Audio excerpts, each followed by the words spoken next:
जाजरकोट जिल्ला कुसे गाउँपालिका वडा नम्बर 9 का तेजविकास रोकाइले आफ्नो जन्मदिनको अवसरमा अनार्थ बालबालिकासँग अनार्थलयमा मनाएका छन्।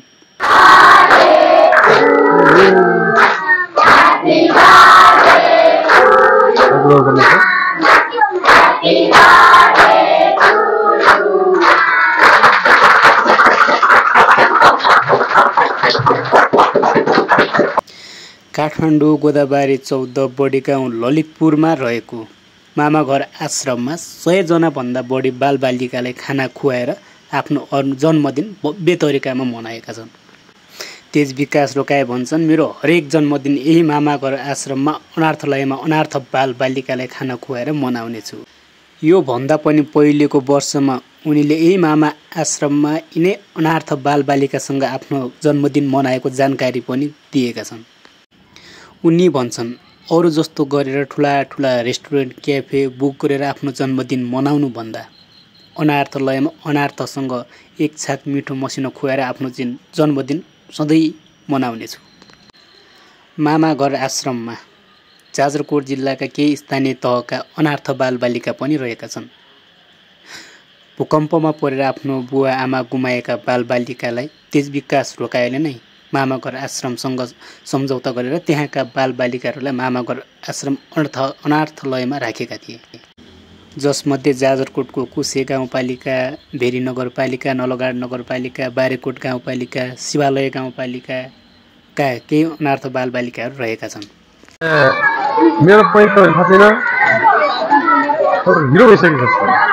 अरू को छन् त? खै बोलाउँदा पुस्तकाभरि बोलाउँदा पुस्तकाभरि को छ? सबै चढ होइन, 2 जना 3 जना आयो, एकजना अर्को त पछि आएन क्या होइन। अनि सक्दिनँ भन्ने उयो मलाई सोध्ने पहिला, अहिले कस्तो ठुलो भइला।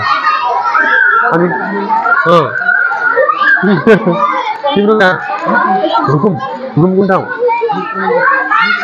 अनि भोलिका दिनमा जाने अर्का लगाएर जानु शिक्षा हासिल गर्नेहरूदेखि गाउँ अगाडि के गर्छ त? कोही छैन आफन्त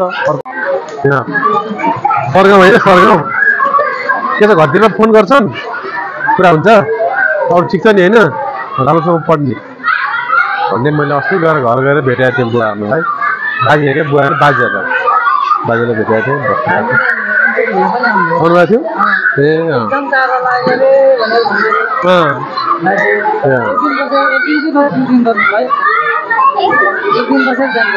अनि अर्को खुर्पाको नानी कहाँ छ? राम्रो शिक्षा लिने अनि घर जाने जाने है, पढ्ने ल्याउने गाडी खान जाने। जिन्ताला अम्मा सिंहको छोरी होइन तिमी? नमस्ते, तिम्रो दिदीको नाम के हो? इन्दिरा, मलाई फोटो ल्याइ पठाइदिनु होला भनेर पनि गर्छ इन्दिराले। नानीहरू ल तिमीहरू पनि आऊ।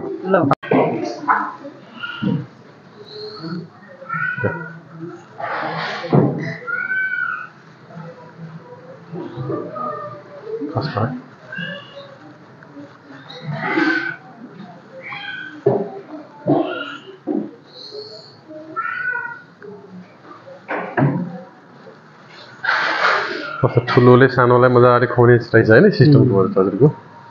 ठिक छ, गुड।